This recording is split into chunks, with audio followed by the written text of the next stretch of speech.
pessoas lindas, Graça Lotus aqui e esse é o canal Treta Sistêmica. Antes de mais nada, sejam muito bem-vindos a esse canal.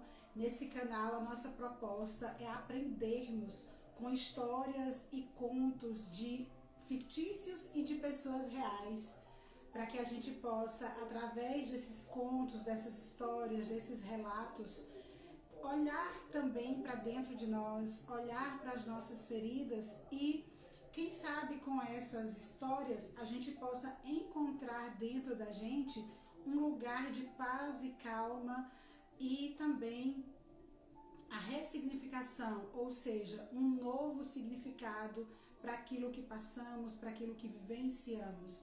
Lembrando que a ressignificação é você dar um sentido, um significado diferente para a tua história. Outra coisa importante é lembrarmos que nós não somos a nossa história, né? Nós somos muito mais que a nossa história. E hoje nós vamos aprender com a história de Elisa. Bora lá? Então eu peço que vocês se conectem com esse momento, respirem profundamente, puxando o ar pelo nariz, soltando pela boca e se coloque em um estado de absorção, né? Que vocês possam absorver, que vocês possam observar. Além de absorção, observação. Que sejamos observadores desse conto agora. Esse conto em especial é um conto fictício, tá? Sim, baseado em algumas histórias que a gente tem acesso todos os dias. E pode ser que faça sentido aí com a tua história. Bora lá. Então, o nome desse conto é O Jardim Esquecido, tá? É um conto sistêmico que vai falar sobre a ferida da rejeição e a reconexão com o pertencimento. E a personagem dessa história, ela se chama Elisa. Então vamos lá.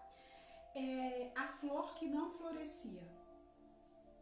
Havia uma jovem chamada Elisa, que cresceu sentindo-se como uma flor plantada no solo errado.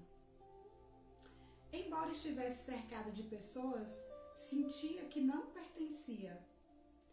Desde pequena, percebia olhares de estranhamento, silêncios densos e um desconforto no ar, sempre que perguntava sobre sua mãe biológica. Criada por tios, que a acolheram após o abandono da mãe, aos 3 meses de vida, Elisa cresceu em uma casa onde tudo era fornecido, menos a sensação de pertencimento. Vão prestando atenção. E as pessoas do seu entorno diziam: você devia ser grata. Mas dentro dela algo gritava: mas eu só queria ser vista, acolhida. Existia um sentimento e uma necessidade de ser vista e de ser acolhida que aqueles membros daquela família não conseguiam transmitir a Elisa, tá? Então, a rejeição era como um espelho quebrado. Onde ela olhava, ela via pedaços de si que não se encaixavam. Sua adolescência foi marcada por relações abusivas, pela tentativa desesperada de se moldar para ser aceita, até que um dia, aos 30 anos, após mais uma crise emocional, ela decidiu procurar ajuda. E foi aí que ela sai desse jardim esquecido e começa a percorrer um caminho chamado campo. Bem, em uma sessão de constelação familiar, algo dentro de Elisa se abriu. Diante de representantes de sua família, ela viu a cena que havia sido escondida dela por décadas. Sua mãe, muito jovem e cheia de medo, entregando-a nas mãos da irmã. acreditando estar fazendo o melhor. A consteladora, então, voltou-se para Elisa e disse com doçura: mesmo ausente, a sua mãe lhe deu o mais precioso, a vida. E essa frase despertou um sentimento na vida da Elisa e a consteladora continuou: isso foi tudo que a sua mãe pôde dar para você. Você pertence, Elisa. Você sempre pertenceu, desde sempre. Mesmo a sua mãe não podendo ficar com você, ainda assim, você sempre pertenceu. Ali, pela primeira vez, a lei do pertencimento revela a sua força. Ela sente pela primeira vez que não era um erro do sistema, que era um elo. Sempre foi um elo. Na mesma semana, Elisa teve um sonho, após a constelação. Sonhou que caminhava por um jardim abandonado, de terra seca e flores murchas. No centro, encontrou uma menina sozinha, sentada sob um carvalho. Quando se aproximou, a menina a olhou nos olhos e disse: você demorou, mas eu sabia que você viria. Essa menina era a sua criança interior. Ferida, sim, ainda estava ferida, mas estava viva. Elisa se ajoelhou, abriu os braços para sua criança interior e disse: me perdoa por ter te ignorado. Agora eu vim buscar você. Agora você pode descansar em mim. E então a menina sorriu e flores começaram a brotar ao redor delas. E é nesse momento que a ordem se restaura. Aos poucos, Elisa começa a olhar para os adultos da sua história com novos olhos. Assumiu seu lugar de filha, não mais a que julga, mas a que honra. Reconheceu que a sua mãe foi grande e ela a pequena. E que os tios não substituíam a mãe, mas completavam. Que ela não precisava mais lutar para ser vista, bastava ela mesma se ver. Nunca foi sobre os outros, e sim sobre ela mesma. A lei da ordem trouxe paz, cada um no seu lugar. Assim o amor podia voltar a fluir. Nesse momento, o eu adulto de Elisa desperta. E aos poucos, Elisa deixa de buscar amor em migalhas. Sua postura muda, as relações que antes a rejeitavam naturalmente se afastaram e outras mais saudáveis se aproximavam. Ela começou a escrever, compartilhar sua história e ajudar outras mulheres a resgatarem as suas próprias raízes.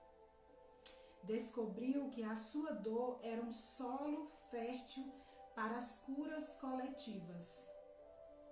O seu eu adulto agora era guia da sua criança interior. Não mais refém da rejeição, mas arquiteta da reconexão.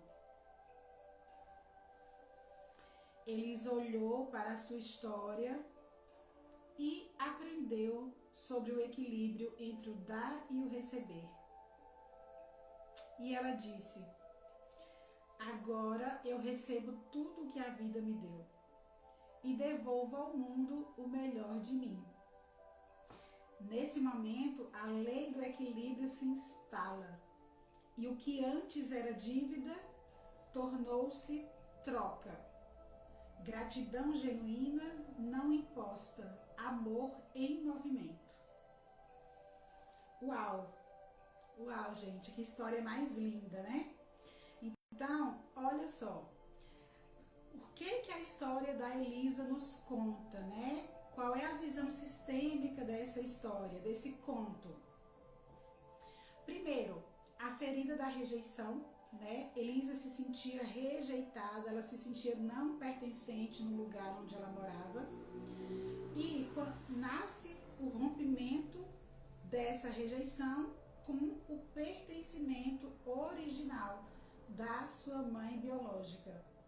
A criança interpreta a ausência como abandono pessoal, criando um vazio identitário. Se eu não tive mãe, eu não fui amada, logo eu fui rejeitada. Se eu não tive mãe presente. Segunda coisa que a gente aprende com o conto da Elisa, a lei do pertencimento. Como é curativo, né, gente? Se sentir pertencente. A cura começa quando Elisa é reconhecida como parte legítima da história familiar, mesmo com a ausência da mãe. Todos têm um lugar. Terceiro, a lei da ordem. Ela assume seu papel de filha e reconhece os adultos como grandes, restaurando o fluxo natural do amor. O amor, ele só vem para mim se eu estiver no meu devido lugar. Fora do meu lugar não existe amor. Amor é ordem. Olha que bonito. Quarta coisa, a lei do equilíbrio. Ao integrar a sua dor e se tornar adulta, não é expulsar a dor ou expulsar a história, é integrar essa dor dentro de mim, né? Ela se torna adulta emocionalmente. E aí ela transforma o que recebeu em serviço do mundo, estabelecendo assim o equilíbrio entre o dar e o receber. E quinta coisa que a Elisa transforma com a história, com a ressignificação, é a sua criança interior. O que é a criança interior? A criança interior representa a parte emocionalmente congelada no trauma, né? E ao resgatá-la, Elisa resgata também a sua essência. E sexto e por último lugar, o eu adulto da Elisa se transforma. Então, a parte que acolhe, dá sentido e conduz. Só ela pode libertar a criança interior do passado. Então, esse é o nosso conto sistêmico, nosso primeiro conto sistêmico aqui no canal. Eu quero que vocês deixem os seus comentários aqui embaixo. Se essa história ressoa com você, se essa história ressoa com alguém próximo a você, se você conhece alguém que teve uma história parecida com a Elisa, e quais foram os insights que vieram para vocês. Qual a parte que mais chama a atenção na história da Elisa e que conversa com algo aí dentro de vocês. Espero que vocês tenham gostado. Se inscrevam no canal, compartilhe com outras pessoas e deixem os seus comentários. Beijo grande!